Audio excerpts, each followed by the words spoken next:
Scientists reveal all the evidence Adam and Eve really did exist, so this changes everything. While this might seem far-fetched, there is now a growing body of evidence which suggests that at least some parts of the story could be true.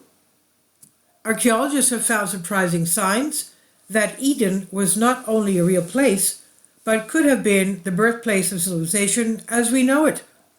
Likewise, biologists have shown that all humans alive today really do share a single common ancestor.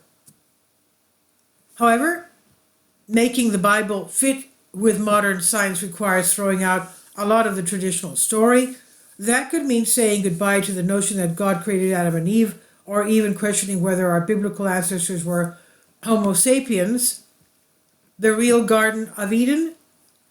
In the Bible, Adam and Eve live in a place called the Garden of Eden, a beautiful land of plenty and abundance.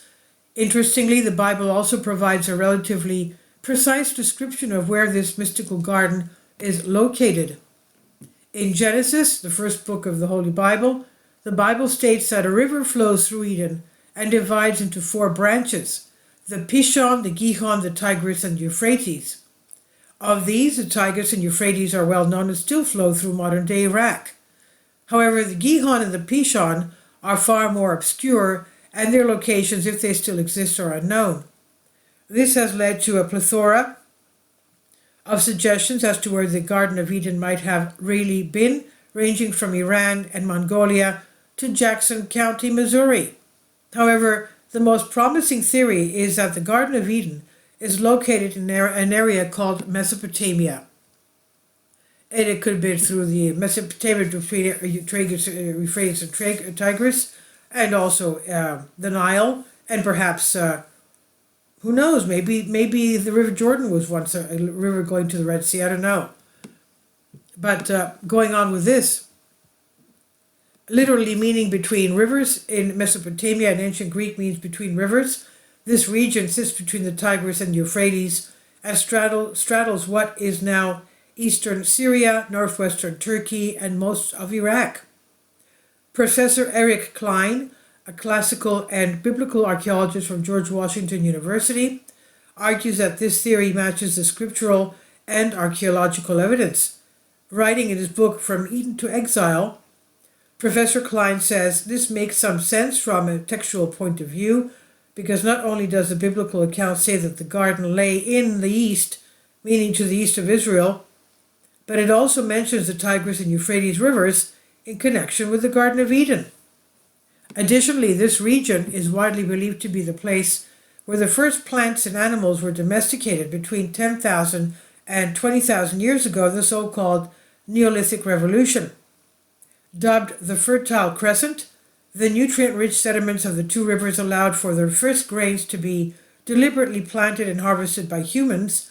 This development led to the earliest transition from hunter-gatherer to agricultural lifestyles and precipitated the birth of the first permanent human settlements.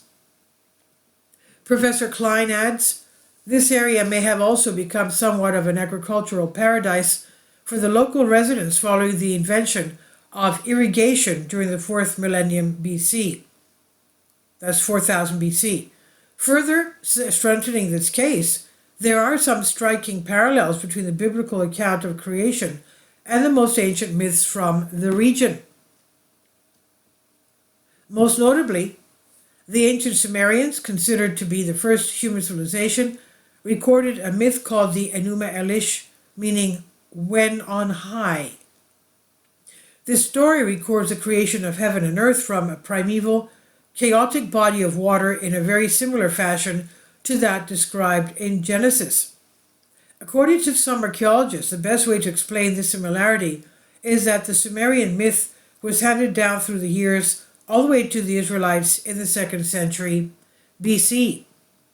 If that's true, then it's plausible that the biblical story of Adam and Eve captures an ancient story about the origin of civilization which took place somewhere around modern-day Iran. A genetic Adam and Eve? It might come as a surprise to learn that scientists really do believe that all living humans are descendants from a single woman. The so-called mitochondrial Eve is a common female ancestor of which the DNA of all modern human beings can be traced, they say. This common ancestor exists because no matter how big your initial population is, the chances are that most female lineages will eventually come to an end.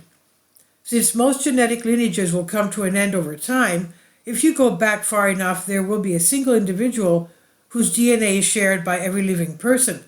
Scientists call these individuals the mitochondrial Eve and Y chromosome Adam, based on the type of genetic information passed on by mothers and fathers.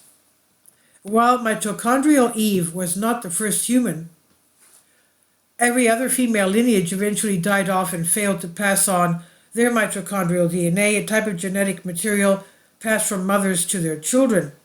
And likewise, by applying the same logic, scientists have determined that there must also be a Y chromosome Adam from which the male Y chromosome in every living human originates. Since DNA gathers mutations at a steady rate, scientists can use this genetic clock to figure out how long ago everyone had the same DNA. In 1987, genetics looked at the mitochondrial DNA of 147 people from around the world. By comparing the differences in their DNA, the researchers could work out how many mutations have occurred since their most recent common ancestor. Dividing that number by the rate of mutation shows that mitochondrial Eve probably lived in Africa around 200,000 years ago. Likewise, a study conducted in 2013 with 1,200 men from Sardinia also showed that Y chromosome Adam would have lived around 180,000 to 200,000 years ago. Of course, no scientists actually believe that humans descended from a single pair of humans. The key events in Neanderthal and human history: two species mated earlier than previously thought. This Adam and Eve would have been just one of the many humans living on Earth at the time. Our two most recent common ancestors likely lived hundreds, if not thousands of years apart, and almost certainly never met, let alone had children together. Their unique status as humanity's common ancestors is merely a product of statistical rather than any divine intervention. And the genealogical story? However, some scientists believe that there is a way of making science fit with the biblical account of Adam and Eve. Dr. Joshua Swami Das, a biologist from Washington University, has argued that there is no reason to believe that humanity does not descend from a single couple. As the case of the mitochondrial Eve and Y chromosome Adam shows, there is no scientific barrier to humans having a common ancestor if the population never reduced to a single couple. In an article published in Perspectives on Science and Christian Faith, Dr. Swami Das writes, "Many individuals are each individually ancestors of all the living. All humans alive descended from each of these universal ancestors. The same can be said for all alive in AD 1, or all alive when recorded history begins. Two of them could be a particular couple, named Adam and Eve in Scripture, from whom we all descended." It's important to note that Dr. Swami Das is not offering a positive case for the existence of Adam and Eve. Rather, he's merely showing that there is nothing in our understanding of evolutionary biology that prohibits the existence of Adam and Eve couple. Yet, as Dr. Swami Das notes, there is still the problem that Homo sapiens were not the first humans on Earth. And based on the idea that Adam and Eve should be the literal ancestors of every human who has ever lived, some scholars have looked even further into the past. Professor William Lane Craig, philosopher from Houston Christian University, argues that Adam and Eve must have been the first people to truly be human. Using criteria including the capacity for abstract thought, depth of planning, technological innovation, and the use of symbols, he argues that the first true humans emerged much earlier than Homo sapiens. In an article published in The First Things, Professor Craig writes, "Adam and Eve may plausibly be identified as belonging to the last common ancestor of Homo sapiens and Neanderthals, usually dominated Homo heidelbergensis. Adam plausibly lived sometime between around 1 million years ago to 750,000 years ago, a conclusion consistent with the evidence of population genetics. Although there is nothing impossible about this claim, it does not put forward much positive evidence. Even if Homo heidelbergensis is the first human and humans could have descended from a single pair, there is still no reason to believe that this pair were the only humans on Earth.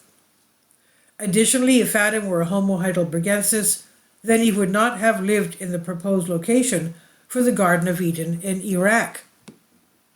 Likewise, admitting that Adam and Eve were not even Homo sapiens is likely to rattle a few more conservative Christian thinkers. Additionally, some scientists have criticized the idea that humanness is a binary characteristic with a simple starting point. However, it's still a striking fact that there is nothing in our current theories of human evolution that strictly prohibits the existence of an original Adam and Eve couple in at least some sense. And this is on Collect a Spark by Matthew P. on Mail Online. Please leave your comments and thank you for your support. My Patreon account, the daily posts are 5 videos daily, and they are totally different from what I have on my YouTube channel. Thank you so much for your support and that you find all my content so interesting. You'll find the Patreon account details in the description box below.